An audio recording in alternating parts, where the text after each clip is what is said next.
My name's Anna. I work as an economist for a big firm in the city. Numbers have always been my thing, but personal equations? Those I figured out the hard way. Life was on a predictable track until Mom got sick. It was just her and me after Dad passed away when I was a teenager. She was more than just a mom, she was my rock. When she got diagnosed with a condition that needed full-time care, I did the only thing that made sense. I sold her cozy house and moved her into a top-notch nursing home. The kind of place with gardens, 24-hour care, and even a piano in the lounge where she used to play her favorite tunes. It cost a fortune, but seeing her smile, playing those keys like she was young again, made every penny worth it. I remember one evening, after a long day of crunching numbers and balancing budgets, my boss, Lucy, dragged me to this party. Lucy's the head honcho at our firm, and despite her tough exterior, she's been my pillar through thick and thin. "Come on, Anna, you need to let your hair down every once in a while," she had said, her arm slung over my shoulder as we walked into the loud, crowded room. I was fumbling with my purse when I bumped into him, Ethan. He was all charm, from his crooked smile to his sparkly eyes. "Sorry, didn't see you there," he chuckled, handing me back my purse, which had landed at his feet. "It's all right, happens to the best of us," I replied, trying not to get lost in his deep blue eyes. As the evening rolled on, it turned out Ethan was the friend of a friend, and we got talking about everything from work to our favorite old movies. Turns out we both had a soft spot for old-school jazz and spaghetti westerns. Lucy and I both took a liking to him, but it was clear Ethan had eyes only for me. Lucy noticed, but she was cool about it. After he asked me out, she pulled me aside, her drink in hand. "He's cute, but if he messes with you, I'll kick his ass," she half-joked in her usual no-nonsense manner. Ethan and I started dating soon after. It was all dinners, long walks, and nights spent talking about everything under the stars. He was different, kind, attentive, and he made me laugh. God, did I laugh during those first few months. Lucy stayed my rock, supporting me through my mom's worsening health, and my whirlwind romance with Ethan. When Ethan proposed, it was Lucy who helped me pick the dress, set up the venue, and even calmed my nerves right before I walked down the aisle. Married life kicked off like a dream. We'd wake up late on weekends, brew strong coffee, and talk about our future. And like any newlywed couple, we had our hearts set on finding the perfect nest, our own little corner in this big, bustling city. We spent countless Sundays driving around, peering at for sale signs, and dragging ourselves through endless open houses. The thrill of the hunt was real, but so was the sticker shock. I still remember Ethan's face the first time we looked at a house within our budget. $300 grand for this? Are they out of their minds?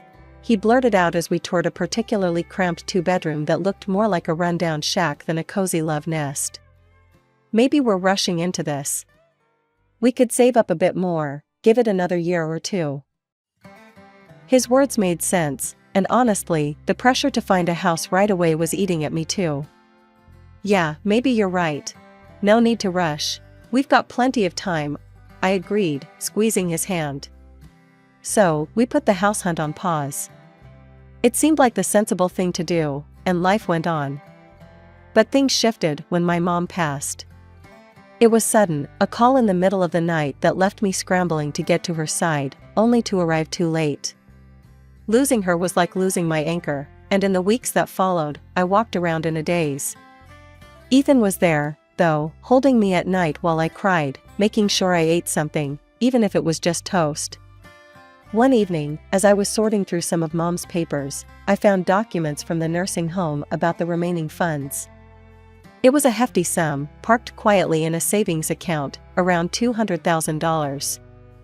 I hadn't thought about it much, with everything going on. Ethan was in the kitchen when I told him.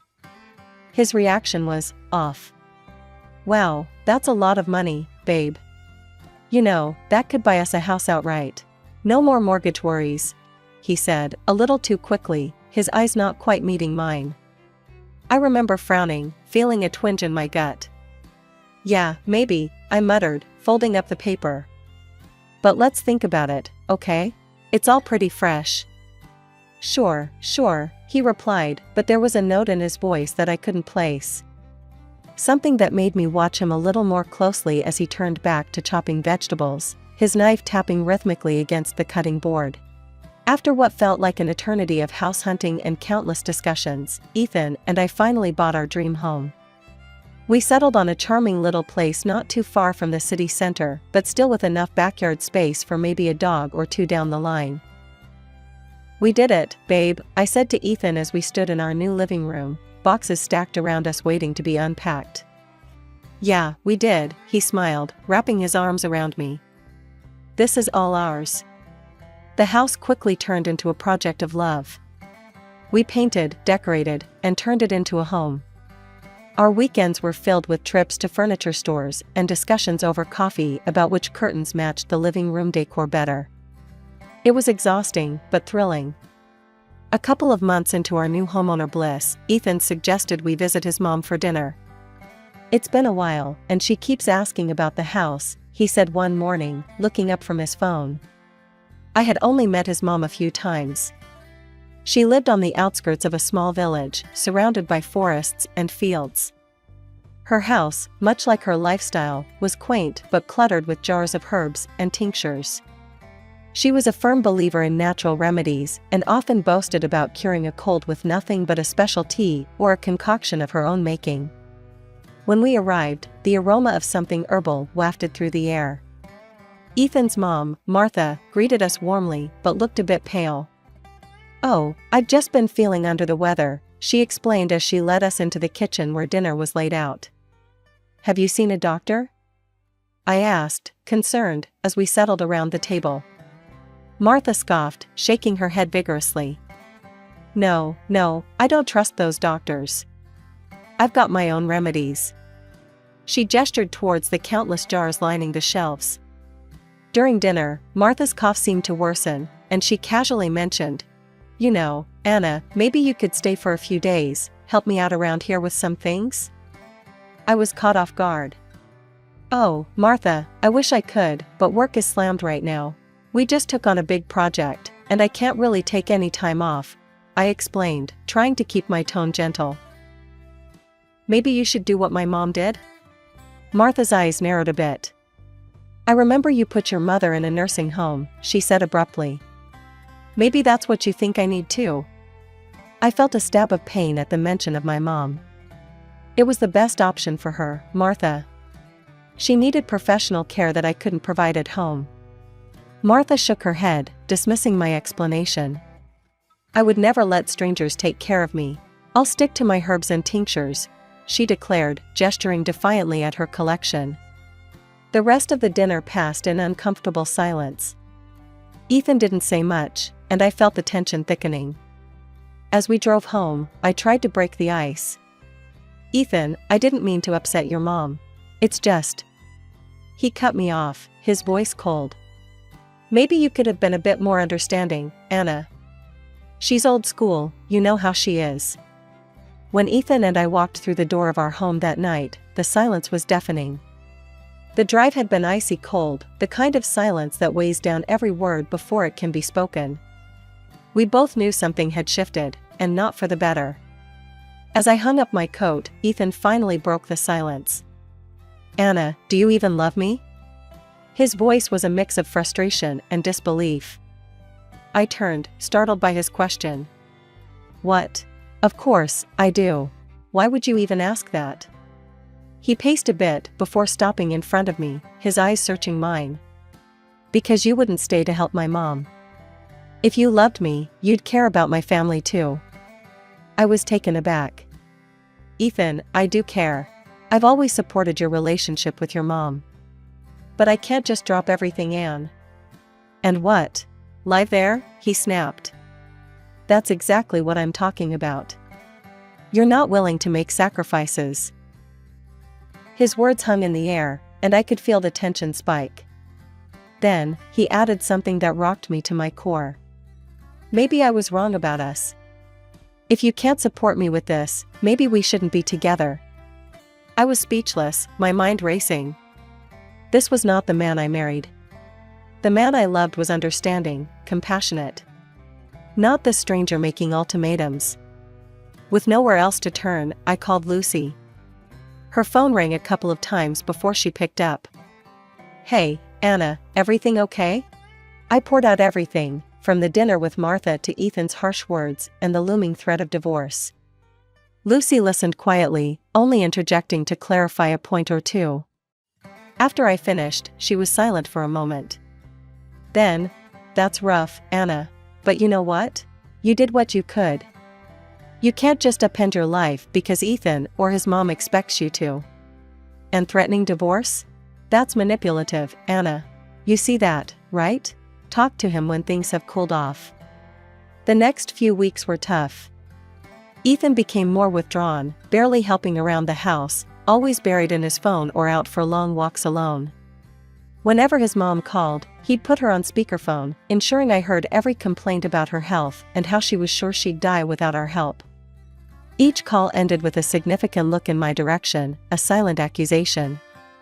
"Anna, please, think about it. I'm not getting any better," Martha would plead, her voice loud and clear from the speaker. Ethan would glance over at me, his eyes hard. "You hear that, Anna? She needs us."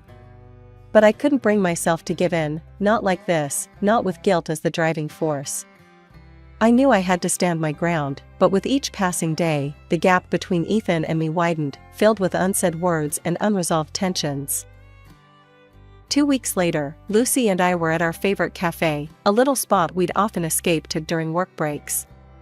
The noise of the city faded as we sipped our coffee and delved into our worlds, hers, the office, mine, increasingly tangled and dark. "So, what's up?" Lucy asked, her eyebrows knitting together as she noticed my distracted look. I stirred my coffee, the sugar dissolving like the last bits of my patience. "It's Ethan and his mom. Things are getting weird, Lucy. More than just the usual family drama." Lucy leaned in, her interest piqued. "Weird how? What's he doing?" "He's pushing really hard for me to move in with his mom, like, obsessively. And he's been weirdly secretive. Something's off," I said, feeling the weight of my words. Lucy's face hardened. "You think he's up to something? Anna, you might want to check this out properly. Maybe hire a private detective? See what he's really up to." 2 days later, I met with a detective, a gruff man with sharp eyes, named Mike. I explained everything, how Ethan's behavior had shifted, his sudden insistence on his mother's house. Mike listened, jotting down notes. "We'll see what we can dig up. It does sound like he's hiding something. Give me a couple of weeks." Those weeks were long. Each day, Ethan's coldness turned our home into a silent battleground. His calls with his mom were now daily serenades of guilt and manipulation, always on speaker. Then, the call I was waiting for came. "Anna, we need to talk." Mike's voice was grave, even over the phone. We met at the same cafe where I had confided in Lucy. Mike laid his findings out like a deck of cards, each one worse than the last. "Your husband's in deep trouble at work.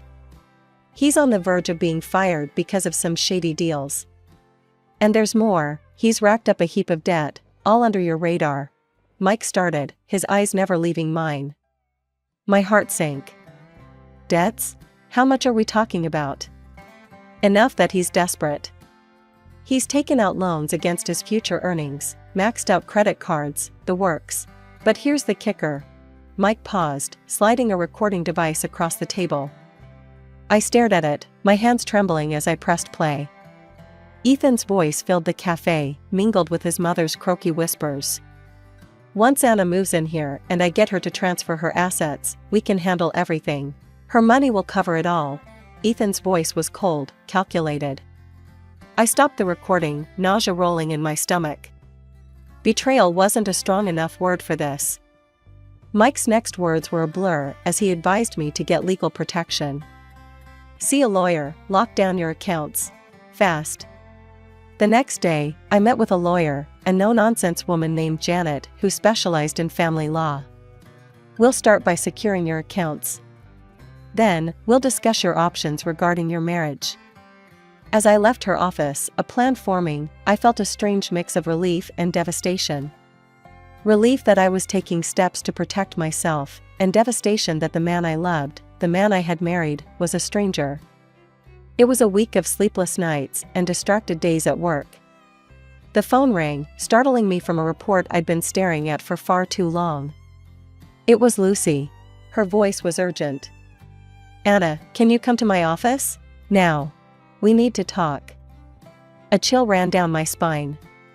"Sure, I'll be right there," I replied, my mind racing with possibilities. Lucy's tone had been serious, more than usual. I made my way to her office, my stomach tightening with every step. As soon as I walked in, Lucy shut the door and gestured for me to sit.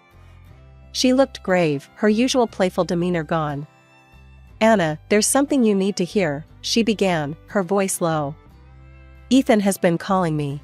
A lot. He's been making advances. He told me he made a mistake, that he should have chosen me, not you." My heart pounded painfully. "What? Lucy, what are you talking about?"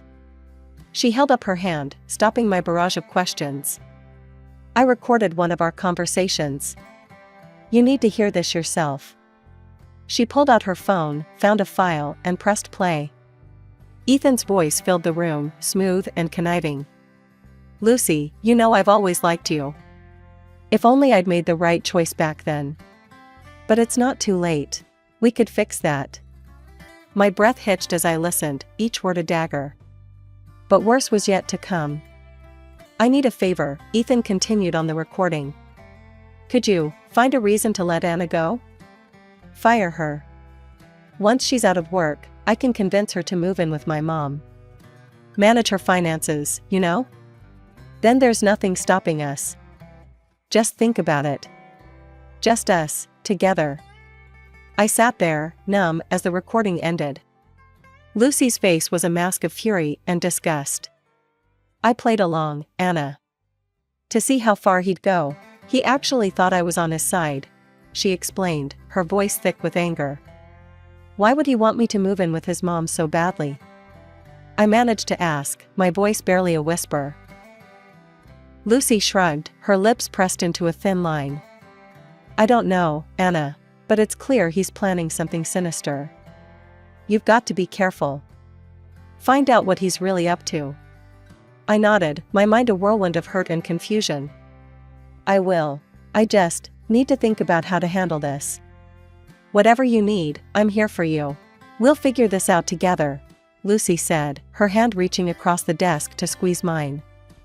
I left her office with a heavy heart. Ethan's betrayal was deeper and more twisted than I could have imagined. All this time, his plans, his deception, it was overwhelming. That evening, as I sat across from Ethan at dinner, watching him pretend like nothing was amiss, I felt like I was seeing him for the first time. After dinner, I retreated to our bedroom under the guise of needing an early night. Instead, I lay there, staring at the ceiling, plotting my next move. My thoughts kept circling back to one thing: why was it so important for Ethan to get me to his mother's house? What was the ultimate gain? Driving to Martha's house felt different this time. As we pulled up, she greeted us at the door, leaning heavily on her walking stick. Her pale face broke into a strained smile. Oh, Ethan, Anna, it's so good to see you both. I really could use some help around here. I barely manage to get around these days. Ethan shot me a look, his eyes pleading for me to say something supportive. I nodded slightly, swallowing my apprehension. I'm sorry to hear that, Martha. It must be tough.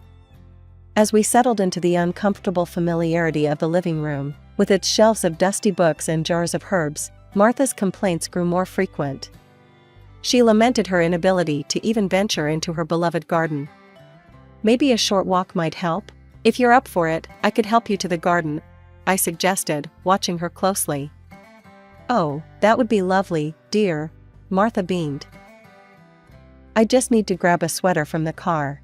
It's a bit chilly today, I said, excusing myself. Once outside, I quickly pulled out my phone, activated the dictaphone app, and slipped it into my pocket. My hands shook as I headed back, knowing that whatever was about to unfold would change everything. I helped Martha to her feet, and we slowly made our way to the garden. "I'll be right back, just going to the bathroom," I murmured to Ethan, detouring back inside. Instead of heading to the bathroom, I tucked myself away in a small alcove near the living room, out of sight but within earshot. Their voices were low but clear, and what I heard froze my blood. "Everything's almost ready, Mom. Just a bit longer and I'll bring Anna here for a visit," Ethan said, his tone disturbingly casual. Martha's response was a chilling giggle. "I prepared everything, dear. Those special herbs I told you about? They'll do the trick. No one will suspect a thing once she starts drinking them." Ethan laughed, a sound that twisted my stomach. "And then it's just us. We can finally use her money to clear my debts and more." Martha's voice was greedy as she replied, "Yes, yes, and you'll inherit everything after she's gone. Just make sure she stays here long enough." I waited, my heart pounding, until their voices faded, discussing mundane plans about the garden. Stepping quietly from my hiding spot, I rejoined them outside as if nothing had happened. "Shall we go back inside? It looks like it might rain," I said, my voice steady despite the turmoil inside. The ride home was a silent nightmare. As soon as we reached home, I mumbled an excuse about feeling unwell and needing to rest. Alone in the safety of our bedroom, I replayed the recording, each word confirming the horrifying truth. The next evening, I walked through the door of our house, my emotions a whirlwind of staged anger and hidden fear. Ethan was in the living room, idly flipping through a magazine. Slamming my bag onto the sofa, I let out a controlled breath to simulate distress. "Can you believe it, Ethan? Lucy just fired me. No warning, nothing, just out of the blue." Ethan's head snapped up, his eyes widening, not with concern, but an unmistakable glint of satisfaction. "Fired? Well, that's unexpected. But, Anna, maybe it's for the best. Now there's nothing keeping you here. You can move in with my mom. You know she needs you." The raw shock I feigned masked my boiling anger. "Move in with your mom? Are you serious? After everything, that's what you suggest?" I shot back, my voice rising in controlled indignation. Ethan stood, his expression hardening as he approached me. "Yes, I am serious. If you cared at all, you'd do this. And if you won't, maybe we shouldn't be together. Maybe a divorce will make you change your mind." His words were the cue I needed. With a grim smile, I pulled out the divorce papers from my bag, their crisp edges a symbol of my newfound resolve. "Funny you should mention that," I said, handing them to him. "I've been thinking the same thing." Ethan's face went white, but the next second, he came towards me with a menacing grimace on his face. Just then, the door swung open. Lucy and Janet, my lawyer, stepped in, their timing perfect. Ethan recoiled as if struck, the realization dawning on him that his game was up. Janet stepped forward, her presence commanding. "Ethan, you can make this easy. Sign the papers, give up claims on the house and your joint savings, walk away, and we won't press charges for what you and your mother planned. We have recordings as evidence." Ethan looked like a cornered rat, his eyes darting from my face to Lucy's and then back to the lawyer. "Recordings?" he stammered, his voice barely a croak. "What recordings?" "The recordings of your conversations with your mother, Martha Miller," the lawyer clarified, her voice devoid of emotion. "Conversations that clearly outline your plan to poison Mrs. Anna Miller and inherit her assets." A strangled gasp escaped Ethan's lips. His defiance crumbled, the bluster draining from him as he looked between the three of us. With a shaky hand, he signed the papers, his future, our shared past, disintegrating with each stroke of the pen. "Good choice," Janet said, her voice cool as she collected the documents. "You'll find it's much easier this way." Lucy approached me, her hand on my shoulder. "You okay?" "Yeah, I think I will be," I replied, watching as Ethan's figure shrank, his plans and plots reduced to nothing more than memories and warnings. In the weeks that followed, Ethan's world unraveled further. Fired from his job due to the shady dealings, burdened by debts, he was forced to sell his mother's house just to stay afloat. They ended up in a rented apartment, a stark contrast to the life he had plotted to steal from me. As for me, I remained in the house that was once ours, now solely mine. Lucy and I, our friendship solidified by the ordeal, often sat in my garden, talking about everything and nothing. Life had thrown me into the depths, but I had emerged, not just surviving, but thriving.